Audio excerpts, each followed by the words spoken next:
આપનું સ્વાગત છે। અમદાવાદમાં રાજ્ય કક્ષાના મિલેટ મહોત્સવ અને પ્રાકૃતિક ફાર્મર માર્કેટનો પ્રારંભ કરાવતા મુખ્યમંત્રી ભૂપેન્દ્રભાઈ પટેલ। મુખ્યમંત્રી ભૂપેન્દ્ર પટેલે સ્પષ્ટપણે જણાવ્યું કે શ્રી અન્ન અને પ્રાકૃતિક ખેતીના વ્યાપથી વડાપ્રધાન નરેન્દ્રભાઈ મોદીએ બેક ટુ બેઝિકના મંત્ર દ્વારા સ્વસ્થ જીવનનો રાહ દેશ અને દુનિયાને બતાવ્યો છે। મુખ્યમંત્રી ભૂપેન્દ્ર પટેલે કૃષિ મંત્રી રાઘવજી પટેલની ઉપસ્થિતિમાં અમદાવાદમાં રાજ્ય કક્ષાના મિલેટ મહોત્સવનો પ્રારંભ કરાવ્યો હતો। મુખ્યમંત્રી અને ઉપસ્થિત મહાનુભાવોએ મિલેટ વેચાણ કમ પ્રદર્શન સ્ટોલ્સની મુલાકાત લીધી હતી। આ પ્રસંગે મુખ્યમંત્રીએ ગુજરાત રાજ્ય બીજ નિગમ લિમિટેડના અમદાવાદ જિલ્લાના 3 અને જામનગર જિલ્લાના 1 ગોડાઉન કોમ્પ્લેક્સનું લોકાર્પણ પણ કર્યું હતું।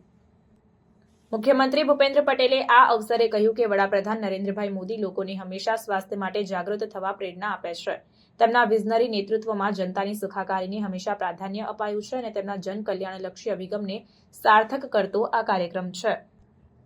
રાજ્ય કક્ષાના મિલેટ મહોત્સવના પ્રારંભ પ્રસંગે અમદાવાદના મેયર પ્રતિભા જૈન, અમદાવાદ જિલ્લા પંચાયતના પ્રમુખ કંચનબા વાઘેલા, રાજ્યસભા સાંસદ નરહરી અમીન, સ્થાનિક ધારાસભ્યો, અમદાવાદના ડેપ્યુટી મેયર જતીનભાઈ પટેલ, અમદાવાદ મ્યુનિસિપલ કોર્પોરેશનના સ્ટેન્ડિંગ કમિટીના ચેરમેન દેવાંગભાઈ દાણી, કૃષિ ખેડૂત કલ્યાણ અને સહકાર વિભાગના અધિક મુખ્ય સચિવ ડોક્ટર અંજુ શર્મા, અમદાવાદ જિલ્લા કલેક્ટર સુજીત કુમાર, અમદાવાદના જિલ્લા વિકાસ અધિકારી વિદેહ ખરે, કૃષિ આત્મા અને બાગાયત વિભાગના પદાધિકારી